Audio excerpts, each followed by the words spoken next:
That's the mindset we try to create here. The quest for Bucktober starts today. The Bucks looking for their third. About another chance to go back to the playoffs for a third straight year. Will there be magic again for the Pirates? The fans definitely came out and supported. This feels like a special season for sure now. They believe in that dugout, especially here at home. This crowd is abuzz right now. Never a situation that you don't feel like they can win the game. The Pirates had to overcome so much tonight. Pittsburgh Pirates win somehow, some way.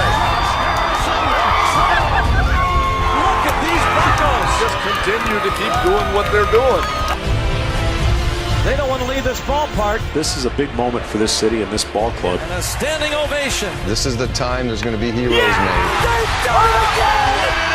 The Battling Buccos team. How proud are you of your Pittsburgh Pirates tonight? Everybody up. You're looking at one of the best Pirate teams ever. Deep left center field.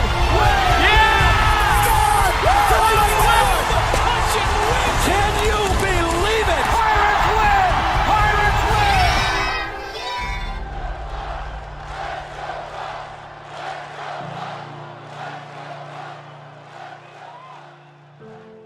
All right, well, thank you, everybody. I wrote down a few things today. First off, what a journey that we had. You know, I'm so proud of these guys. We started this journey back in January when I evaluated all the boys. I watched them work out. And, you know, I don't get a lot of things to see. I get about 3 swings, a couple throws, a couple catches. So you don't get to evaluate that much.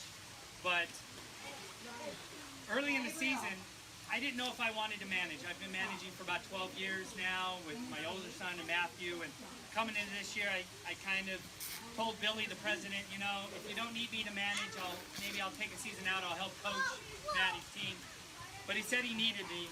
So, and I'm so glad he did, because I have to say this was probably, no, there's no probably. This was the most enjoyable season, championship or not, that I've ever had coaching. And I've been doing this for a long time. But it all started back on the draft in January, the evaluations. Then I went into the draft and drafted all these boys. I told some of the parents today that I was able to get the top 5 kids on my draft board. I was able to get all 5 of them. So that was pretty special to me. And so we all got together on January 31st, the very first practice, and I remember talking to all of you and saying, hey, look at these boys today. Look at the way they're throwing. Look at the way they're playing. That's not how they're going to look in a couple weeks or by the end of the season. And hopefully you guys have seen the maturation process of them. We also had a Kairos player clinic like 2 days after the draft. I got the boys together. I didn't even really know them all. But we went to that clinic, and I had about 3 or 4 of the instructors tell me, wow, these kids are awesome. I love your group. I wish I could just sit here and train them all day. They're very attentive. They listen. They're a great, great group of boys. And then 2 of them, I don't know, Matthew and who else got the shirt that day? Was it Landon? You got the shirt? Because they did the drill good, and nobody else in the whole thing got the shirt. So I was extremely proud of them. And it was really a great honor to have them there. And it really was a prelude to the season of how they got together. And we have 3 words that we say on this team all the time. What are they, guys? Focus, hustle, commitment. Focus, hustle, and commitment. And those are the 3 words that we live by. Practice, we live by it at school, at home, at church, wherever we are. Those are our 3 things. And this group really showed me and exemplified what those 3 words mean. And in opening day, what a great day that was. We were the only team in black.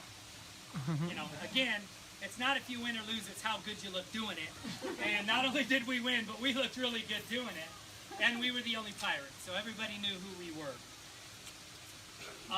And they were very disciplined and focused at opening day. I didn't have to get on them. They were behind me the whole way. I mean, they did an outstanding job. So that was kind of, that's because of you, of course.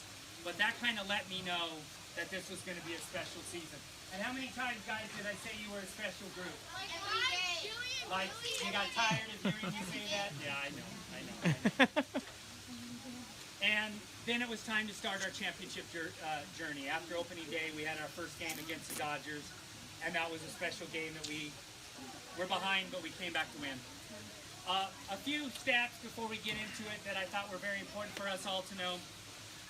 I'm sure I've said it a million times, but we're the only AAA team to beat every team in the league, at least once. Woo! Okay? Nobody in the league can say we didn't beat them, all right? We beat the Angels. We were 3-2 against our Angels.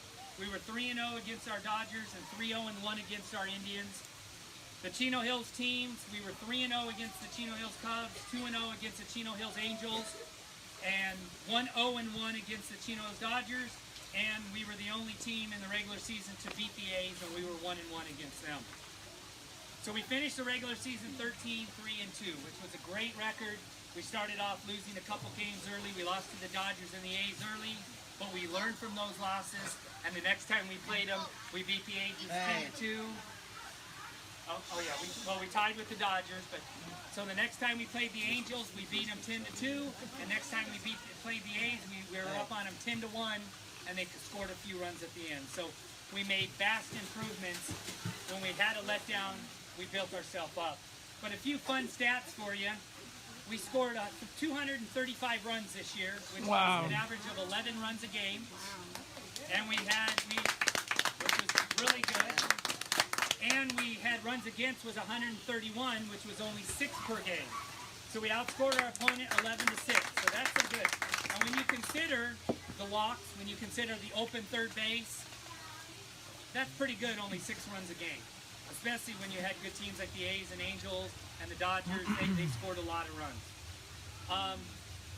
Another thing that I liked was we faced 444 batters this season, all of our pitchers.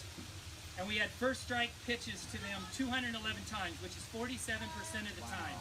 So almost 50% of the time our pitchers started off with a strike. That's pretty amazing. And the last one is, yeah, I mean, I know stats. I know my stats. Thanks to the statistician. And the last one was, during the course of the year, we had 88 hits, which our team batting average, we had 99 hits. Our team batting average was 367. Our opponents had 88 hits and hit 288. So that's pretty good. 100, almost 100 points higher than our opponent. So we finished here. Statcast. Yeah. Cheer for I score. Full print out of all the stats here. If you can read it, I brought glasses as well. Make the print smaller. But actually, I could have put more stats. Read it even faster. So to finish the year 16-3-1, we swept through the playoffs. We had a tough first inning against the Indians, but we never gave up. We beat the Indians. We came back and had our best game of the year against the Angels in the semifinal, and then in the championship, an upset in that game. So 16-3-2, what a season! Great stats, and let's just hear it for these guys. What a season!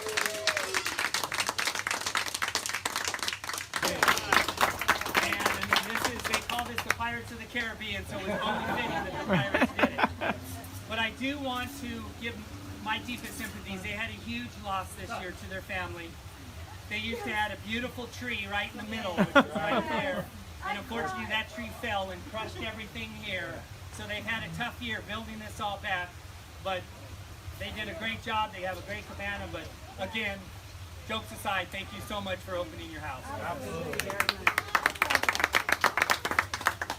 So, parents. Basically, I was told a long, long time ago, in a galaxy far, far away. So I was told a long time ago, the only people that can screw this up, the kids are going to have a lot of fun. They're gonna play baseball. The only people that can screw it up are the coaches and the parents. Okay? And I want to thank you guys all from the bottom of my heart for a lot of things, but the positive cheering. We cheered for our kids. We didn't cheer against their kids. We were classy. We had the best flags in the world. I mean, those Jolly Rogers were awesome. They were just absolutely amazing. So, these guys are a special group, but you guys are a special group too. So, guys, let's hear it for the parents for the great job they did. Say thank you, parents. So, I know I run a pretty tight ship. Kind of a Tom Slick ship. Yeah, it's kind of like, But I run kind of a tight ship. I mean, we had practice every Monday and Friday. We had a game every Tuesday or Thursday and on Saturday. But I'll tell you something. Mondays were our hitting practice. And instead of asking all of you for $50 or $60 so we can go to a batting cage and have 2 kids in the batting cage and have the rest of the 9 sitting back there with 8 other teams, what I decided to do is go out to Oak Ridge Park and not only have hitting practice, but be able to get fielding practice, but then be able to work with the pitchers, the catchers, work on other things. So Mondays were great because we not only got our hitting in, which it showed with the stats that I read, but we got fielding, we got to have a nice scrimmage. You guys have fun at the scrimmage? What was the final score? 5-4, 6-5, whatever. We could only do that once, so way too competitive. But thank you for coming out, but that helped us get better. Cages are great, but that really helped us get better. Friday night we had the dirt, so we worked a lot of infield. But thank you so much. So last thing for the parents. Hey guys, let's give one more thanks to the AAA Pirate champion parents. Yay! Wow, you guys are weak. Our practice on Monday, we're going to work on that.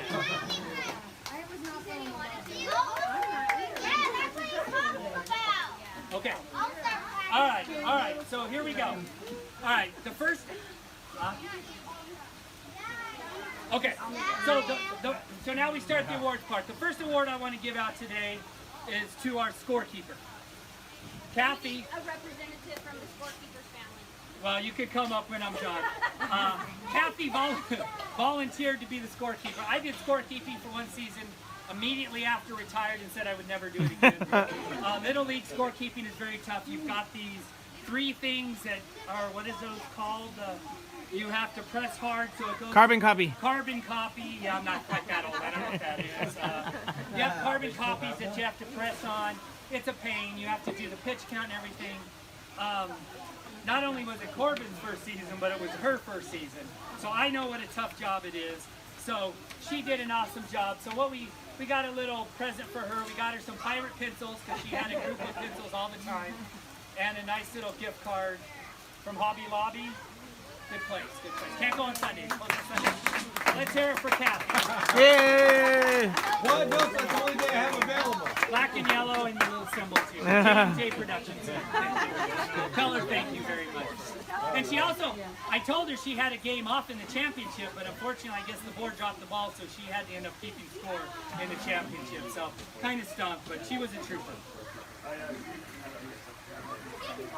And I'm not the easiest coach. I ask a lot of questions. Anyways, all right.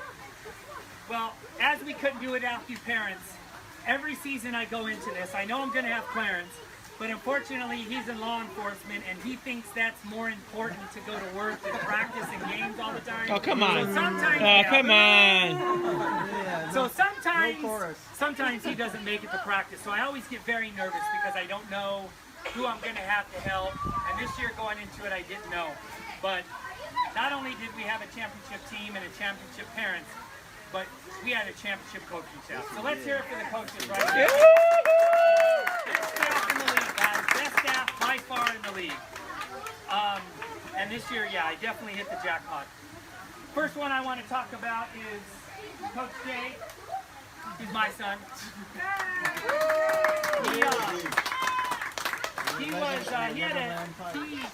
He was playing baseball at Ayala, so he had some other opportunities and some other priorities. But he really enjoyed coming out with the boys, having fun with them, trying to teach them some baseball. Did everything that I could hope for while he was playing baseball. So hopefully, I always kind of dreamed about coaching with my sons. That's fun. So I got that opportunity at 15. So Coach Jay got all dressed up for the occasion. Put a shirt on.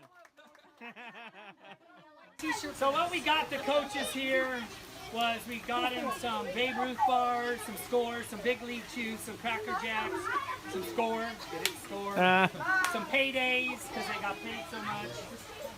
And what else did we get? Oh, Jake doesn't have everything. But we'll keep this here. But you can pick this up. Michelle did a nice decorating. Let's hear it for Coach Jake. Woo! Go Jake!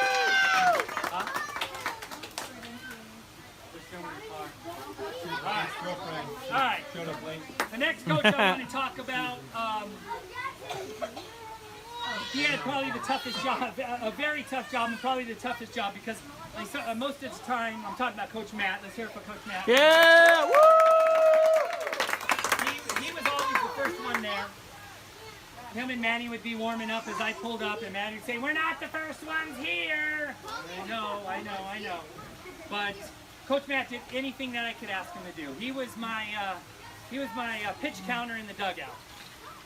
And I only ask him, every other pitch? Nah, sometimes every pitch. Matt, what's the pitch count? What's the count? What's it? Every single time. So I do want to present him. I'm going to give him, this is your this is his pitch counter. But he had some tough jobs because I leaned on him. Sometimes I would be working with the infield and I'd say, "Hey Matt, could you take a few of the players and just throw with them?" And he'd spend the next hour and a half just throwing the ball, just catching the ball. Because, some players need some other refined stuff. So I was there every week, did a great job. Had to put up with me on pitch count. So let's hear it for Coach Matt. Yeah. And the coaches and players also have some individual team baseball cards. We're not going to give them to the boys. Well, I don't know if we are or not. But we spent many hours, so enjoy these cards. And they also got, each coach gets an official Major League Baseball with the Pirates and Champions on it, all signed by the players. Nice. Woo!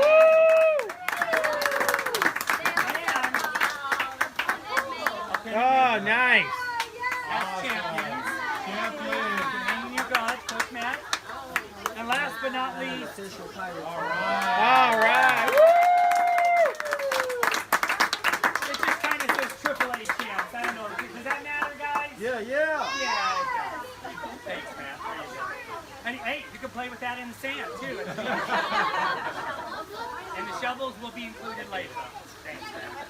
And he always wore his pin of Manny on his hat, too. Right. All right. Next coach I'm going to talk about is Coach Jose. Let's hear it for Coach Jose. Wow, good. This guy was always fired up, ready to go. Always excited. Did Coach Jose get you guys fired up in the dugout sometimes? Heck yeah, he did. Always getting them fired up. He came up with this thing called the Rizzo, where we were watching the players at first, and they would lead off, and if they got kind of distracted, we'd throw, the pitcher would throw. We got him once or twice, and we had other opportunities, but it didn't happen. But what I really liked is he got him focused, and it was always, with Coach Jose, it was always about team first. Okay? It wasn't about Ethan, it wasn't about individuals, it was about getting the team ready. He and I would talk. He would signal in the pitches to the catcher. "Coach, what are we going to call?" "Oh, I don't know. What are we going to call? Let's do a change-up right now. Let's do it. How about a strike?" But just strike. But it was an honor to have you there. I loved having you there. You helped out at first base when this guy chose to go to work. But I'll always remember the positivity and the teamwork. So let's hear it for Coach Jose. Woo!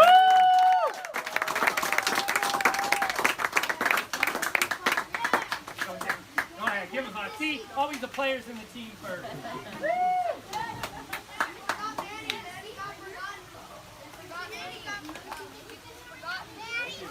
And he gets the same stuff. All right.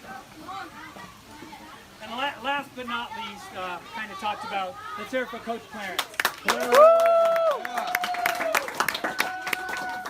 We've been together about 5 years. We coached in T-ball. We had the best team in T-ball. We got 20 outs a game when other teams were barely getting 3. And I'm not kidding. We would get 17 to 20 outs every single game. Then we moved up into single A, and we were always, well, you saw how this team played. We played a lot like that in single A. Unfortunately, you didn't keep score, but we always had the best teams in single A. And over the last 2 years in double A, we've had some issues with things, but we've taken young teams to the championship the last 2 years. We finished second, not necessarily our team, but our fault, but we finished second. But we've always coached the same way. I get kind of boisterous and get all excited.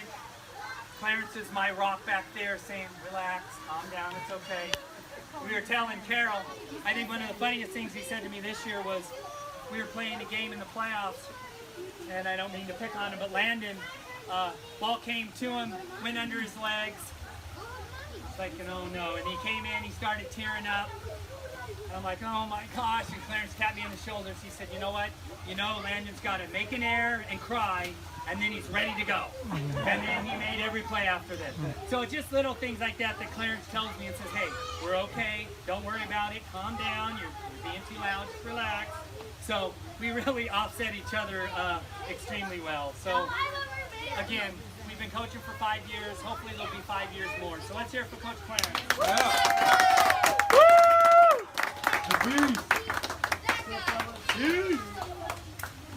These are awesome balls too, by the way. Official made. Yeah, and Pirates logo. Pirates champion. And it's signed by these guys. You never know what that's going to be. I don't want to see these on eBay either. How? We're something 1 year. Babe, I need a picture. Class, our photo. Oh yeah, we haven't. Well, we'll take pictures. We'll take some. Oh. Thank you. We always have paparazzi. We have Coach Jose come in.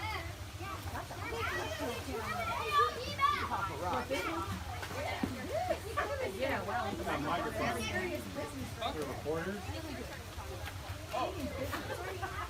Go ahead. I'll just stand up. Is that the new chapter count? Well, for me to freelance, this is great. With Coach Jeff, first he gave us an opportunity, he gave me an opportunity to be part of his coaching staff. And from the very first day, and the thing is, he just told me Ethan was not even supposed to be in AAA. But he found it in Ethan that he had the ability. He said, you know what, I think you can go ahead and get into AAA. So first, Coach, I want to appreciate that opportunity that you saw Ethan. But Coach Jeff is one of those coaches that you love to be on his team, you hate to be on the opposing team. And a lot of parents know what I'm talking about here because he gets so fired up, but that's passion that he has. That's right. It's the passion that he has for these boys. He has a passion for the game and the passion with these kids. And as parents, we're parents first, you couldn't ask for a better role model than Jeff. So I want to appreciate Jeff for teaching our kids the right way to play. If it's from being disciplined, from the very first practice, those 3 words he gave everybody. What was those 3 words he gave, guys? As parents, that's what we want our kids to have. As parents. So he was teaching that with his baseball team, and that's great. And that's an opportunity that I wanted to be a part of. So when he gave that to us, I just wanted to extend that. I wanted to extend that. So we complimented each other, all our coaches, from Matt to Clarence, Coach Jeff. We all had a well-balanced team. And part of that was the support from the parents also. A lot of parents, we were talking earlier, that a lot of parents don't like Coach Jeff and how his voice gets loud and all, but you got to listen to the words that he has. It's the words that he has. And as a parent, I used to tell my wife all the time, I said, that's perfect. It's perfect because he doesn't do it in a bad way. He does it in a coaching way. In a coaching way. That was the most important thing. So as part of the coaching staff and as voice right now, I want to appreciate Coach Jeff for everything he's given us this season, hopefully the following season. But like I said, there's nothing more I can say besides thank you, Coach. Awesome.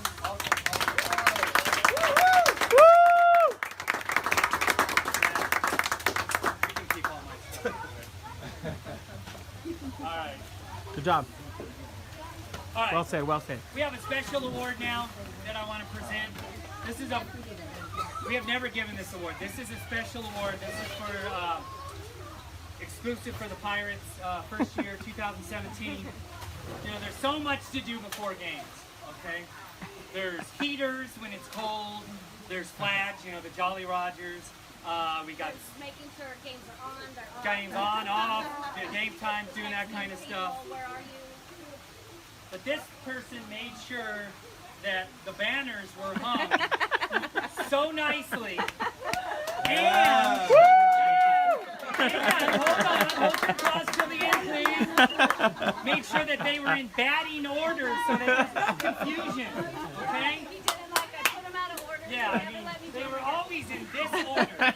So, and everybody knew. So not only the champion parents and the champion scorekeeper, but let's hear it for the first ever Best Banner Manager.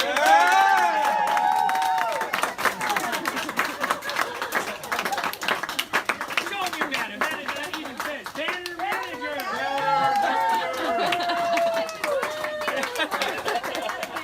That took us over the top. We came out of the budget, but you know what?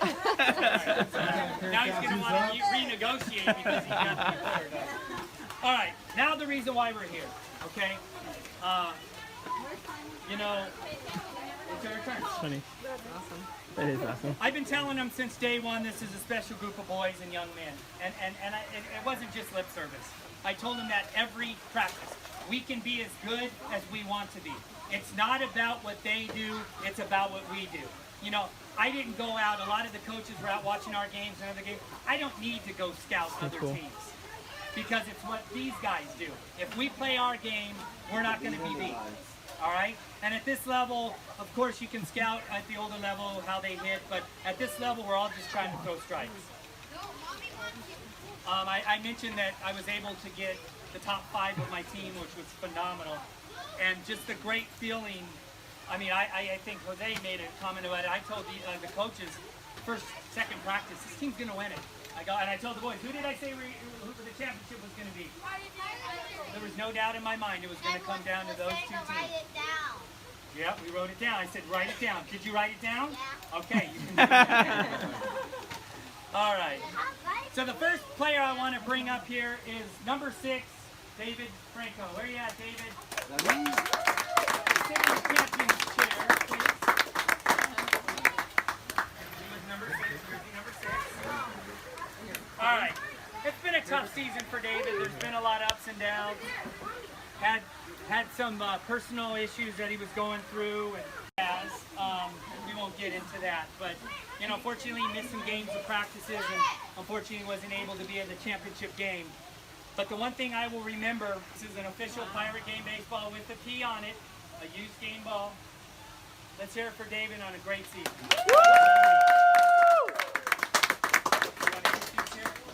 Oh yeah, we'll give them to Dad. So go get these to Dad. So we added 2017 and champions on the banner. Nice. Woo! Oh, and I want to give. Yeah. First, since David was not at the championship, I want to present you with the lamest first place trophy I've ever seen. But congratulations, first place. They also get a bat full of gum. A bat full of gum, so they can chew it. I think he's already started on it. Made by JMJ Productions, so we'll give these, and a sweatshirt, so we'll give these to Dad. Oh, hey, got something. I don't care you got a broken hand. Come on. I need more out of you. All of you, when you leave, also. Yes. The Crosbys wanted us to work and fix their backyard, so we got everybody pick up one of these. There's a lot of. Before you leave, make sure you get your toolbox. You get your toolbox, okay? But thank you to the Crosbys for not only hosting this, but getting this beautiful black and yellow. You know. Oh, that's awesome. It's awesome. Just got candy. I don't want anything to melt. Yeah, you have them all in there. So, and again, it's kind of the Baby Ruth bars and sunflower seeds.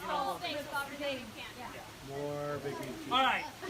So the next one that I want to bring up is Jacob. Number 22, and I just recently found out his favorite player is Puig of the Dodgers, number 66, and I asked his dad, why didn't you pick 66? He said, I wanted 22 because McCutcheon is 22 on the Pirates. He's going all the way. Tried to get him to do the yellow hair, but he wanted blue. It was yellow for a few minutes, right? Yeah.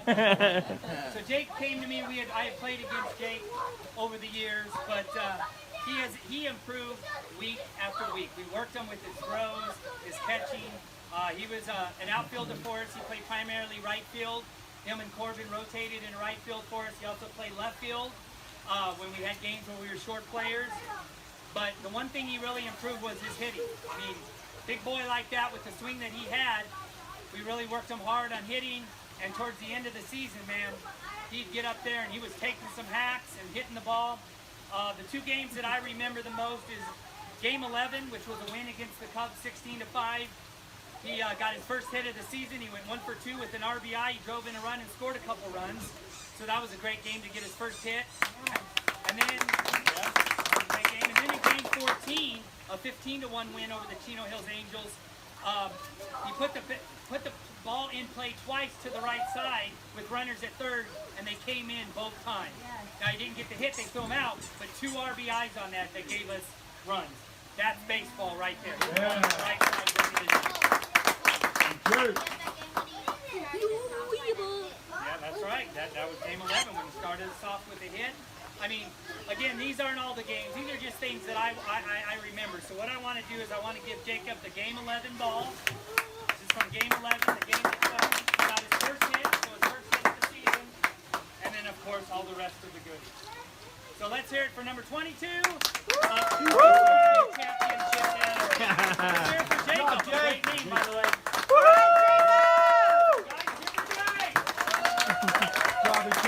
Good job, buddy. All right. Corbin, number 11. Get up here, Corbin. You sit there now? You sit there Great now? name, by the way. You sit back up there. Go. When he came the first day, he said, Corbin, were you named after Corbin Burnson? Clarence looked at me and said, he's not 100 years old. He doesn't know who Corbin is. And I'm like, yeah, he doesn't know who that is. But I did. I love that name. I love that name. Corbin, he played winter ball last year, or in the winter, but this was his first spring season. So to come to a team with a lot of experience in a league with 8 teams, that we had about 4 or 5 really good ones, a lot of pressure put on him. But he worked every day with his grandpa throwing the ball. And I'll tell you, from day 1 until now, you could see it every day. Yeah. I mean, he was making great throws. Me and Corbin played catch together one practice for, 15 minutes, didn't drop one ball, didn't we? Not one ball. So that drive and that dedication was so special to me. And that was awesome. But what he said to me that really made me happy is, when I was coaching my older boy, a lot of times, he primarily played left field or right field for us, him and Jake switch. And a lot of players think it's a penalty or think they're getting punished for playing the outfield. I try to tell them that's not the case. Infielders have you to back them up. You got nobody to back them up. It gets by you and it's a home run and a run. I said, so a lot of people think it's a bad thing. Corbin stuck up his hand. I said, yeah, I think it's a privilege to play outfield, Coach. I love it. So I said, you're awesome. So the games that I remember was in Game 2 in our tie against the Chino Hills Dodgers. Corbin got his first hit of the season, and he played some solid outfield, got 2 throws in from the outfield.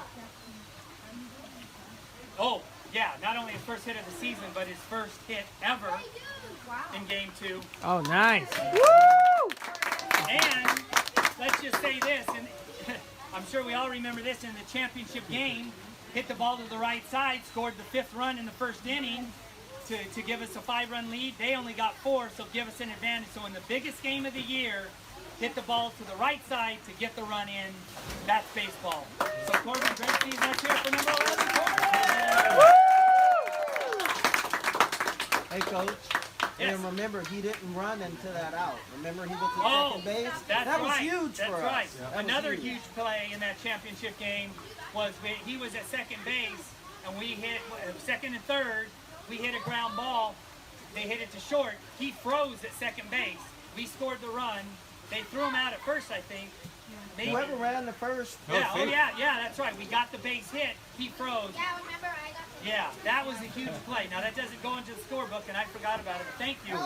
But that's learning the game. Yeah, Landon got it. That's learning the game, guys. So great job.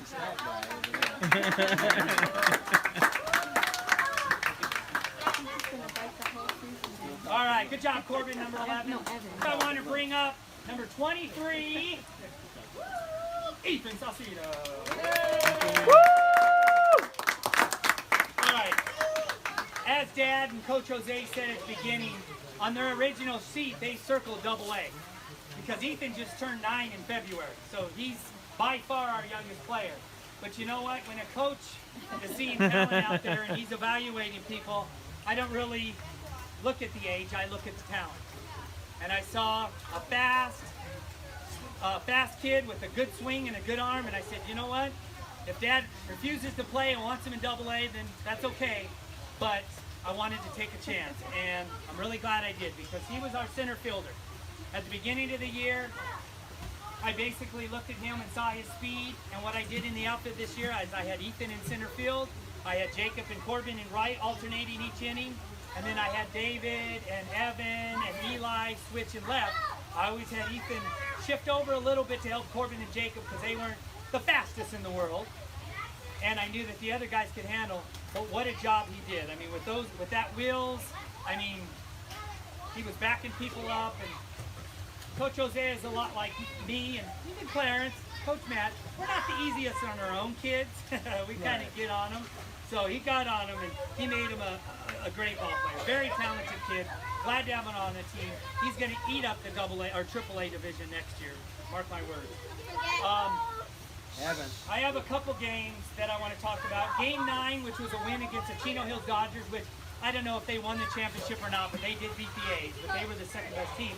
He went 1 for 2, had an RBI and a run scored, and in Game 9, that was his first hit of the season, and it was a hard line drive to right field. I remember it. It was awesome.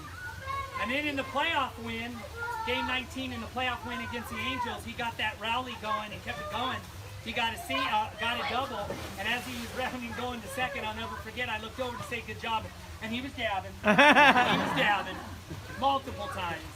But those two games stand out, but what he did in the outfield was phenomenal, keeping the ball in front of him, getting in, and hitting his cutoff man.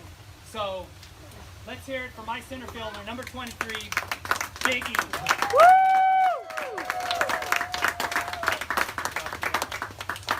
Did I mention championship on the back? And this is the official game ball from Game 9. Oh, nice. And I guess I haven't said much, but the dab, official dab, championship dab. sweatshirt.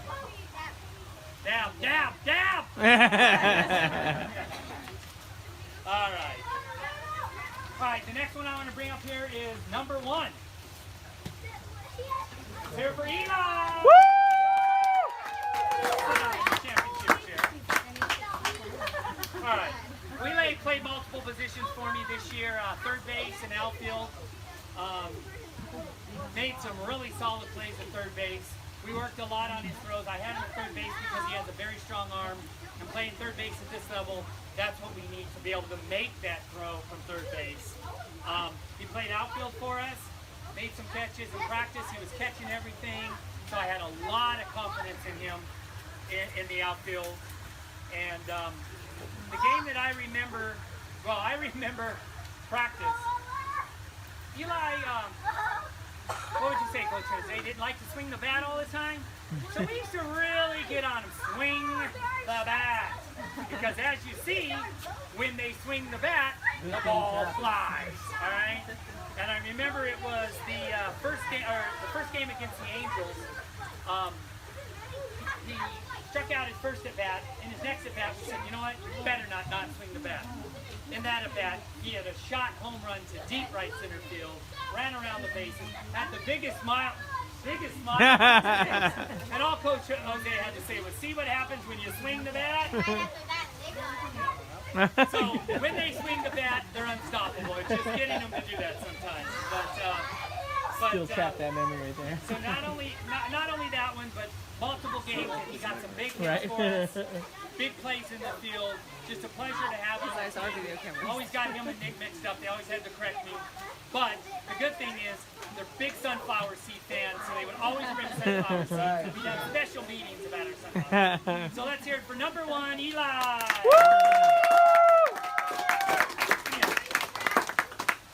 missed the little spot on there, by the way. Oh, yeah, and the official ball from Game 5, his first home run of the season for Eli. Eli, number 1, let's hear it, guys, come on. All right, the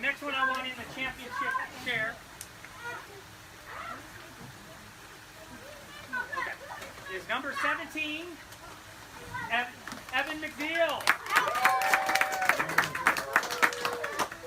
So just to give Evan props, he was elected to the 9 and 10 All-Star team this year.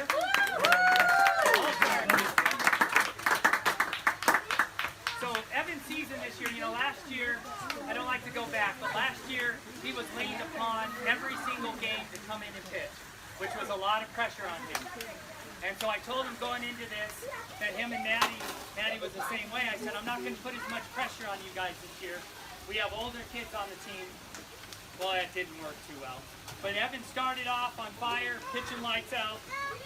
But then in the middle of the season, he kind of struggled a little bit, unlike Evan. I don't know what happened, but he struggled a little bit.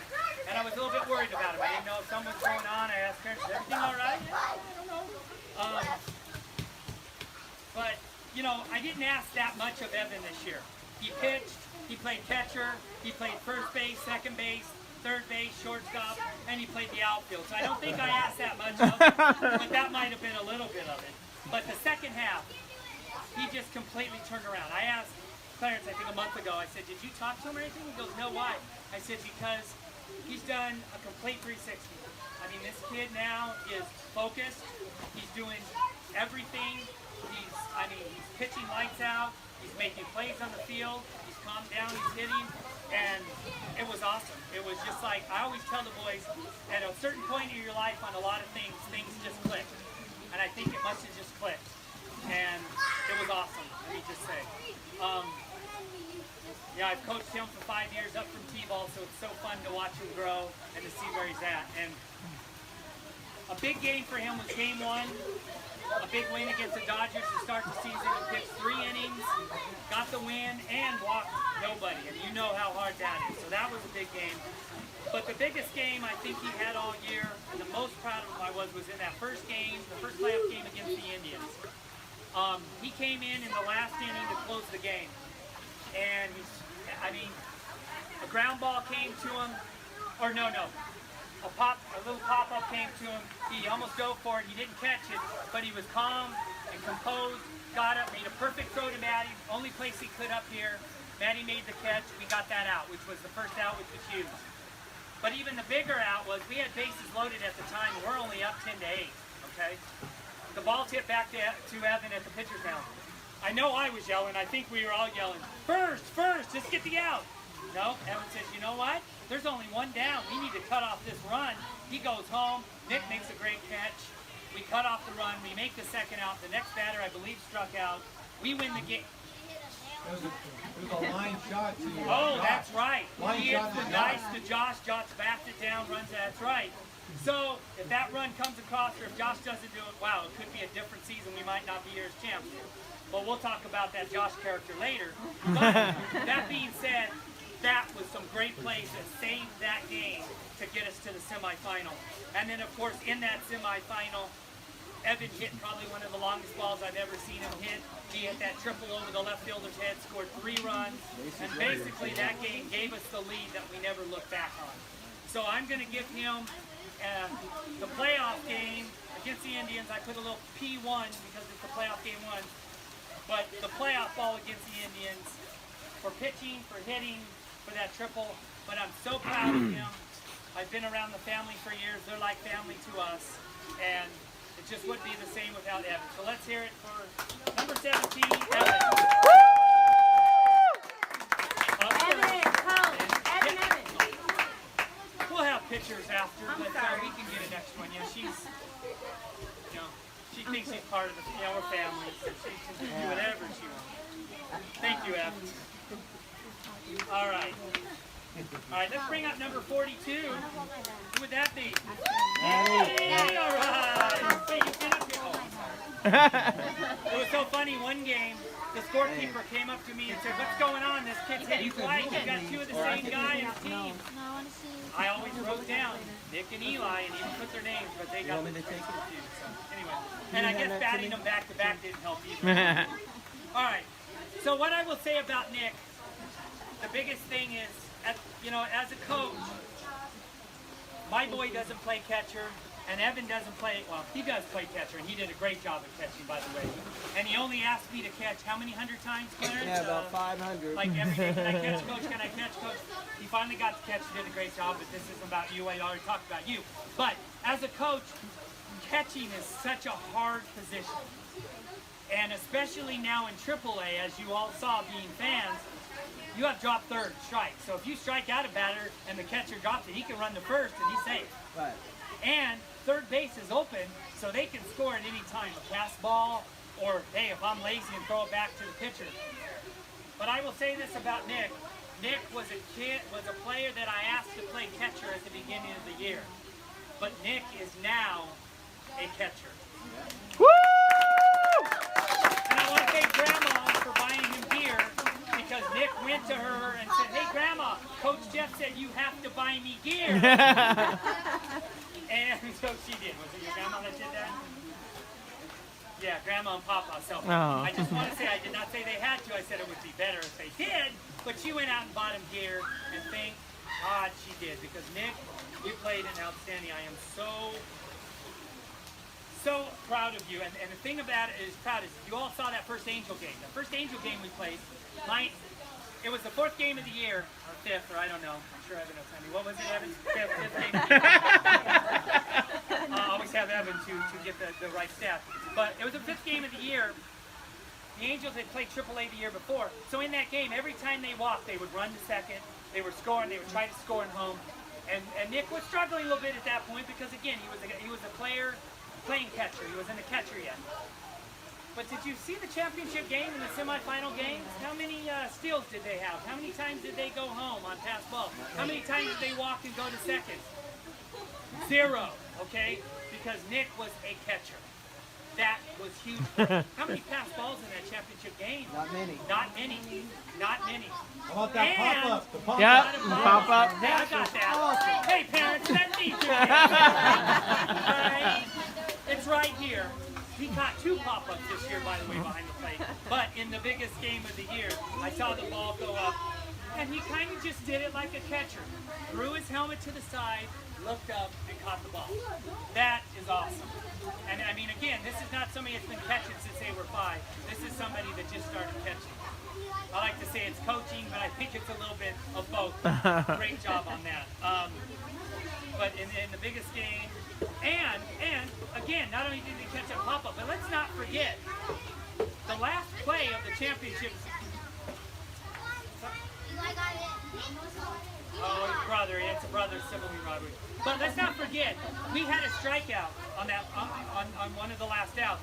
Nick dropped the ball, but he got up and was composed, looked around, and him and Maddie had the little double hand pump, made a perfect throw to Matthew at first. Matthew ran him down, and that was the ball game, guys. That was the ball game. So that heads-up play was huge. So I'm going to give him, even though he did so much in the championship game, I picked Game 7. He went 2 for 2, but again, he swung the bat, and what happened, Nick? It's his first home run of the year, had 4 RBIs in that game, and Evan. Just a privilege to coach. So let's hear it to our catcher, Nick.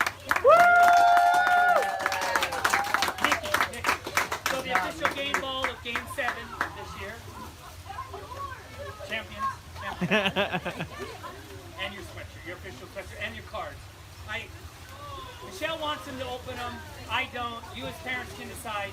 But these baseball cards are awesome. If you want to open them and look at them and show them to them. But they were a lot of work, but you'll really love them. So let's hear it for Nick one more time. Our catcher! The baseball cards, can I see them? All right, we're almost done. It seems like it's only been like 1 minute, right? All right. All right, let's bring up one of my guys. Wow. Let's bring up not only Landon Crosby, but also Carlos.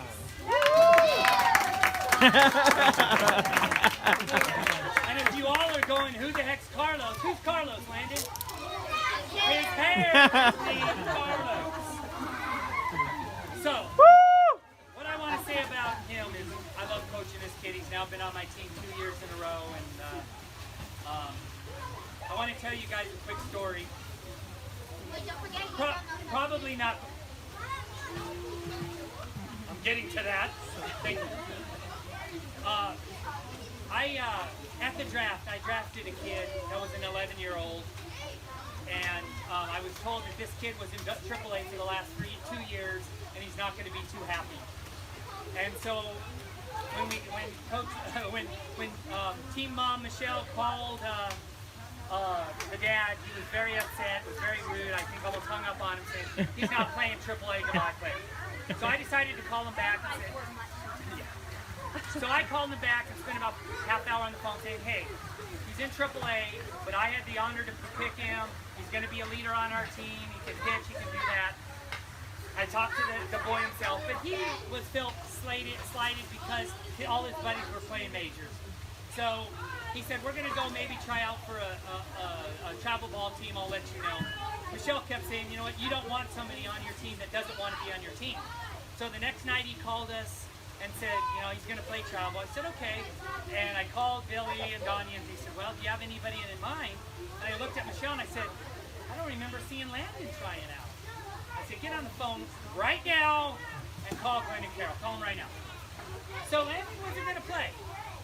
And so we talked to him. We said, well, tell him it's Coach Jeff. Tell him he's going to be able to pitch this year. Because last year we had some problems and he was ineligible to pitch. So he couldn't pitch last year.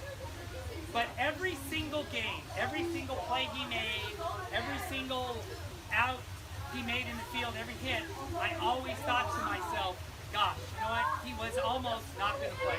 So Carol talked to me, and I am so thankful, so grateful to them and for him. Woo! And to boot with that, not only was he not going to play and would have been bored all year, but he was elected to the 2017 All-Star team. Yeah!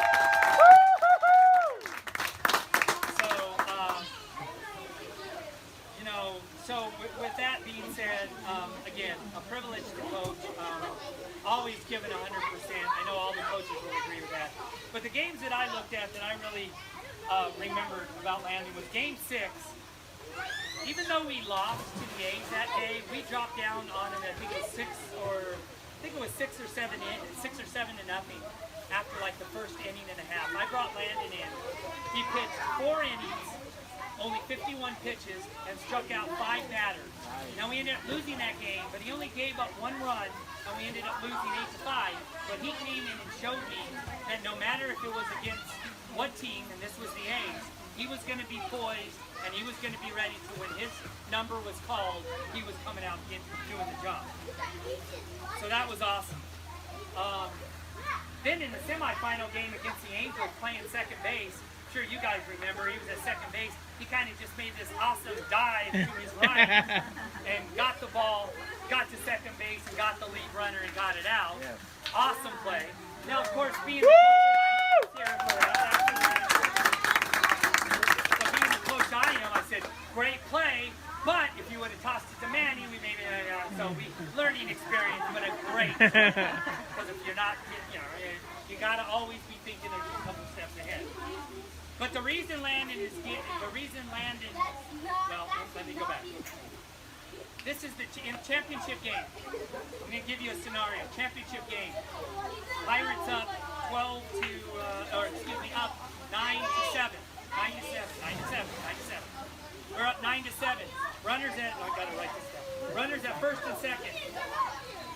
I got to take Manny out because he's at 16 pitches. If we lose this game, we got to play tomorrow. I look at Landon and I said, are you ready? He said, I'm ready, coach. First batter, he walks. Bases loaded. We're up by 2 runs. Okay, woo, I'm sweating. Next batter, walks. Oh, Landon, you're killing me! Run comes in, we're up 9-8. That's okay, that's okay. You know what? This kid doesn't get, you see him out there, he's not worried. I wasn't worried at all either, was I, Clarence? At all. I don't have fingernails, I have a pen, but anyway, I wasn't worried at all. But this kid doesn't worry about it. It's only 9-8 in the championship game against the Angels. No big deal. I'm going to go strike out, and he hasn't pitched in, 2 months because, we've had other things. But he strikes out the next batter. Nick makes a great throw. We get the batter out. We win the championship. We're the champions. He gets the save. Wow, huh? From walking in that to the flag. So I don't usually do this, okay? Usually the championship game ball is mine because I'm the manager and that's just what I do. But you know what? I want to give this championship game ball to my man that wasn't going to play this year and ended up being the hero of the championship game, got the save in the championship game, and is an all-star. So let's give a big round to my man. All right, Landon! Hey, treat this with respect. It has P3, so that meant the third game. Good job, kiddo. And the championship banner, of course, and everything else. All right, Landon, good job. And you have a pretty cool house in front of you. So I'll just bring him up. Number 2, Matthew Johnson. Yeah. Couldn't put on his shirt because he likes to show his buff body. So Matthew, coming into this year, being 9 years old, we came up from AA, and being the manager's son puts a lot of added pressure on you. The kids look at him and the way he acts is the way that they're going to act. If he can do that, I'm sure it's okay. And not saying that it's not big on Evan or Ethan or Manny, but a lot of pressure on that. And so I'm hard on Matthew. I'm a little bit hard on him. I expect big things on him. But I'll tell you, to be a youngster at 9 years old in this league, I think he's the best first baseman in the league. I don't know, that's just me. But he made some plays over at first base, scooping the ball, dropped third strike. I mean, I knew when the play was hit to the infield that we were going to make that out if we made a good stop and a good throw. So a tremendous job at first base. He also played second base for us. But basically I told him, sorry, I would put you in the outfield a little bit, put you in the infield. But I always want to put the kids at their best positions. And I told Maddie, I need you at first. And one thing I did say about Landon was he was our backup first baseman. I never played first, but did a great job. And I had all the confidence in the world in him. So I always knew he could. But again, it's not about you guys now. But Maddie played primarily first base when he went to pitching. But there was a lot of games I was very proud of him. Game 3 against the Indians, he started off, he hit that monster home run to right field down the line. That was three RBIs that kind of got the ball rolling for us in that game, which was a big win. Game 9 was a special game for him. He did not pitch a lot this year because, you know, like I said, Evan and Maddie had a lot of pressure on pitching last year, and we had a really good pitching staff, so he didn't pitch very much. But in Game 9 against the Chino Hills Dodgers, when we beat them 12-5, got our revenge on them for the tie, he got 4 strikeouts in 1 inning, which is pretty cool. Got third strike. But anyways, that was a pretty neat thing in the last inning. But what I was I'm going to give him the game ball for Game 13, which was a win against the A's, which was their only loss. But in that game, he hit a 2-run homer in that game, scored 2 runs.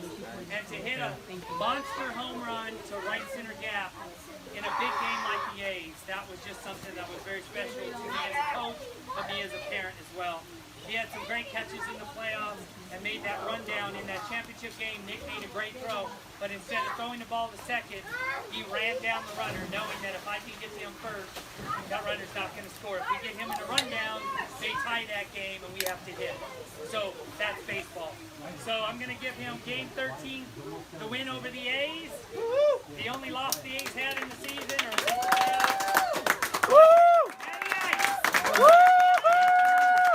Matty Ice! Great short shoe, by the way. And championship banners. We'll keep that. Give that to your mom. All right, go sit down. You don't want a picture? Michelle. We'll get it after. We don't want to hold up this. Say that. And 2017 All-Star. See, Jose, my coaches are always there. The All-Star, yes. Amen. Stop, kiddo. He's my son, I always forget. All right. Now, these next 2 players are returning AAA players, so a lot of pressure was put on them. So first off, I'll get this out of the way. The All-Star, let's hear it for All-Star, number 10, Manny Lamele. Woo! Iron Man. All right, Manny. Nickname Iron Man. Manny was probably one of the hardest workers that we had on the team. That kid was with his dad and his brother always there first. He was there warming up before I even got there, and I mean, just a hard worker. First in practice. And the great thing about Manny, I will say this, is Manny never got down on himself. I would go out, towards the end of the season, he struggled a little bit at pitching. I would go out there and say, we can't walk these guys, and I'd take him out of the game because he walked. But you know what? He would go into the field and play tremendous. And that's a very good trait, because a lot of times kids get down on themselves if they don't do one thing right, and it hurts their fielding or their hitting. And Manny never let anything bother him. He kind of had that same look right there. Okay, coach, what do you need me to do? And in my opinion, let's see, what did he hit? Hold on a minute. Real fast. He hit .552 this year, so I think that's the best leadoff hitter in the league right there. And being leadoff hitter did an easy job. And his on-base percentage was over 800, so that means he was getting on all the time. And you guys all know that the top of our lineup, when you got to our 1, 2, 3, 4, 5, 6, those were automatic runs. I'm sorry, but they were automatic. And I just want to give props. Me and I called Clarence before the season, and I said, put together a lineup, because he knew some of the boys that I did. I said, you put up a lineup, I'm going to put up a lineup, email it to me, and I'll take a look and we'll discuss. This was his exact lineup, and I had it pretty much the same. I think I might have had it switched here. But I just want to let you go. We had the same lineup all year. I didn't change it the entire year. Well, I lied. I changed it one time because David was late, so I switched David and Jacob, and we ended up tying that game. So I never changed it again. So this was our lineup, and what a lineup it was. But best leadoff hitter in the league. So the games that I most remember was in Game 10, which just happened to be his number. Manny went 4 for 4 with a double, 4 runs scored, and 2 RBIs. Now that's a leadoff hitter. Right? Wow. That was in a 12-10 game that we beat the Indians. And he not only did all of that, but he stole home to give us the lead and got me yelled at. But I always get yelled at, so it really doesn't matter. But yes. Yes. And he did great. And basically, he scored the go-ahead run. So what a game in Game 10. But now this was the game that I was most proud of. He came up to me early in the season and said, Coach, I really want to beat the Angels. I said, why? He goes, because they beat us every time last year, and I really want to beat them, and we lost to them the first game. So I said, we better beat these guys. So in Game 12, I just want to read you a stat line here from Game 12. Do I have that on here? It's called a complete game. 49 pitches in 5 innings. 2 runs scored against. 3 hits. 5 strikeouts. And only 1 walk. And the 1 walk was in the last inning. And there was a horrible call by the umpire, by the way. It should have been a strikeout and ended the game. But I'm not bitter on that at all. But Game 12 just happened to be our first win against the Angels, his first win against the Angels. 10-2 victory, complete game for Mr. Lamelli. Oh, nice. Woo! That was the talk of the league. I had the A's coach came over to me and said, I heard one of your pitchers pitch a complete game, 40-some pitches against the A's, against the Angels. I said, yeah, Lamelli right over there. Yeah. And I was warming up Josh at the time, hitting babies. I said, yeah, we're pretty good. Yeah, we're pretty good. So that was an awesome performance against a team you wanted to beat, so you got your win and a few other ones. But another one I want to say, too, is in that semifinal round, we had worked on the double play. We turned 1,000 double plays in practice. But a ground ball to short, doesn't hesitate, goes and tags short, goes and tags second base. The runner comes at him, doesn't slide, doesn't get out of the way. Instead of panicking, steps to the side, makes a throw high, Maddie makes a catch. We turn a double play. And don't you think for 1 minute those Angels were like, oh my God, they just turned a double play. So turning that double play in the semifinal game was phenomenal. Are you taking serious? I heard Angels like And 2 other plays in that game he made. After the game, I had parents, coaches, and the Angels coach said, wow, your middle infielder, Landon and Manny played an outstanding game that game. That was our best game by far. So, wow, just wow. So it was such an honor and privilege to have the family and Manny on my team. So I'm going to get... And what? He's also an all-star. Didn't I say that at the You said that at the beginning. I said that at the beginning. but you guys aren't paying attention, but it's all right. I'm used to heckling. But all-star, where's the ball? I want to give him, this is game 12, game ball from game 12, his first win, our first win against those Angels. So I want, and he wanted this bad. Yeah.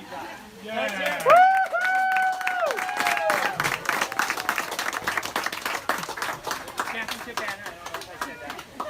Go give that to Mom and Dad. Don't forget to pick these up before you leave. These are provided by the Atrocity family. And last but not least, let's hear it for our team MVP. He's probably over there coaching, by the way. Our team MVP, number 3, Josh Moreno.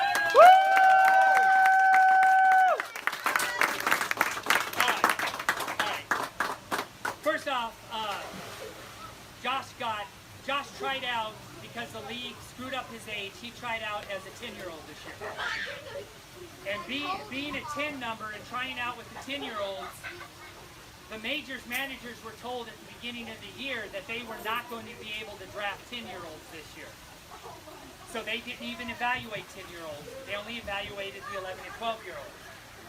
Well, come to find out later, Josh is born in July and is technically an 11-year-old, league age 11. I did not know that. I thought he was 10. I guess I could have looked at it. But again, it's the league's fault for not looking into that. So he's league age 11. So he was not eligible to play on the 9 and 10-year-old All-Stars. And of course, the 11 and 12, the majors team didn't see him. So they didn't, he didn't get the luxury. So my game, my number 1 pick, and when I was actually the number 2 pick, and when the first team, the Dodgers, didn't pick him, I was in 7th heaven, guys. I said, I'll take Josh Moreno.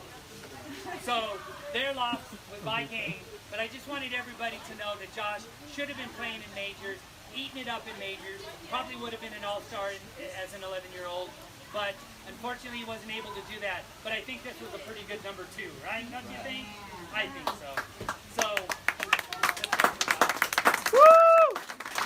But he had so many games, but I'm not reading all the stats, but I want to read a couple stats here for you. Josh led our team in hits this year with 24, okay? The next best was Manny with 16, okay? Quite the drop, right? Let's see. Yeah, and he missed a game. 3 games. He missed 3 games, by the way. Yes. Let me start that by he missed 3 games. And they gave me the biggest scare of the year when I almost had him for the year, so whatever. I lost 3 or 4 years of my life, so thank you. We brought him back. You did. His doctor actually said he was out for the year, but his specialist said no, he can play, which is kind of a reverse. But... How much did you pay him? Give me back that. You are not the best. Okay. So, and he missed 3 games. But in extra base hits, we had 31 total extra base hits. Josh had 14 extra base hits this year. The next best was Maddie, Johnston, and Eli with 4. So that's 14 and 4. Not too much, right? Okay. Doubles. Josh had 7. The next best was Manny with 2. In home runs, Josh had 7. The next best. Okay, 8. All right, 8. The next best was Matthew Johnston, Eli, and Nick with 2. Okay. Wow. I can go on. He hit 750 this year, guys. 750. Wow. I think he didn't make an out for the first 5 games. The next best was Manny with 552. His on-base percentage was .810. Next best was Landon with 730.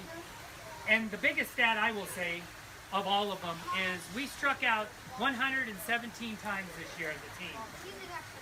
Josh struck out 0. Wow. Okay. The next best were Landon struck out 5 times, Maddie Johnston struck out 6, and Manny struck out 8. Those were the only below 10. But for below 10 strikeouts is pretty awesome, but for 0, wow. Okay? That is domination of the league. So of the many countless games that I could pick, I just want to talk about a couple. In Game 4 of the year, this year against the Cubs, in a 16-4 whitewash, Josh had probably one of the best games I've ever seen a player have. He went 3 for 3 with 3 home runs and 10 RBIs in that game. Okay. So that was a little dominant, I don't know. And then in the semifinal game, in the playoffs, against the Angels, a team he played for the year before. And what place did you finish last year? Second. Okay, well, I'm sorry. But in a game against a team he played for last year, in our best game of the year, in a 12-9 win, he went 2 for 2 with a homer, a double, 4 RBIs, and a run scored, and pitched outstanding. So the bottom line is, I don't think anybody would disagree. Josh has been our MVP all year. He's been a pleasure to have on the team. And though he had, not being able to play majors, I feel blessed and privileged that he was on our team. I think we all should. He was a leader of the team. He would always talk to the players. He would sit them down. If somebody was having a bad game, he would help them out. And unlike the player that decided he was 11 and didn't want to play AAA, Josh decided to not only play, but be a leader, be the best player in the league, and to be a great teammate. And that's what being a baseball player is about. So let's hear it for our team MVP. And this is game ball for a 3 for 3, 3 homers and 10 RBIs. Actually, you know what? I take it back. I'm not giving him that ball. I'm giving him the semifinal playoff ball for his great game and his great pitching. So he's also getting. So I didn't get a playoff ball because of this. That's huge, all right? But so the playoff ball goes to Josh. But let's hear a big round for Josh. And he had a grand slam in that game as well. So let's bring everybody up. I want everybody up. Over here, everybody. Where's everybody? Pirate. Of course, the Twins are in the pool, but come on, guys, come on. No, I just want a quick picture, and then you guys can swim for the rest of the day. Over here, come on. Guys, over Get up here, there, coaches. You guys gotta get in there. Wait a minute. I'll send you a Dropbox link. Okay. You just click it down there. Yeah. Listen, hold on. We will. Listen, you want to give that to your mom? All right, I'm sorry, I forgot something, and I feel really bad because I don't think we got anything this year, but I want to give a special thanks to our team moms this year. We had 2. Could you stand? Oh, you don't have to stand there. I didn't do anything. Well, you helped us out. You got the banners for us. You got the basket on opening day. But we had 2 team moms that helped out a lot. So let's give them a huge round of applause. All these banners and all this and everything, that was a lot of work. And I don't know if any of you have opened the baseball cards, but that was a lot of work. Yeah. I still can't feel my hands. But thank you so much. It comes with a team effort. The best parents, the best team moms, the best manager, banner manager, the best coaches, and by far the best players. So everybody, before we take our picture, let's hear it for the champion!